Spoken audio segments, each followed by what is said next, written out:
The sound of a cracking knee isn't particularly pleasant, but it gets worse when you listen up close. It does for most people, but for me, it actually just makes me excited.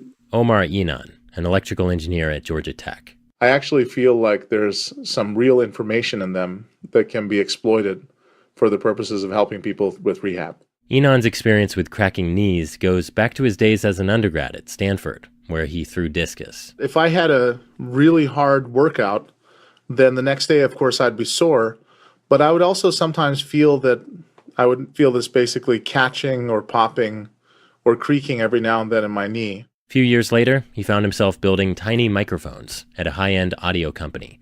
So when he got to Georgia Tech and heard the Defense Advanced Research Projects Agency, or DARPA, wanted better tech for knee injuries, he thought, why not strap tiny microphones to people's knees to eavesdrop as their legs bend? What we think it is the cartilage and bone rubbing against each other, the surfaces inside the knee rubbing against each other during those movements. He and a team of physiologists and engineers built a prototype with stretchy athletic tape and a few tiny mics and skin sensors.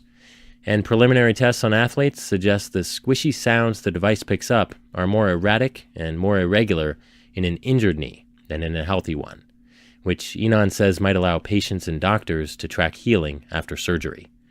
Details appear in the IEEE transactions on biomedical engineering. The primary application we're targeting at first is to give people a decision aid during rehabilitation following an acute knee injury to help them understand when they can perform particular activities and when they can move to different intensities of particular activities. A useful thing to take a crack at.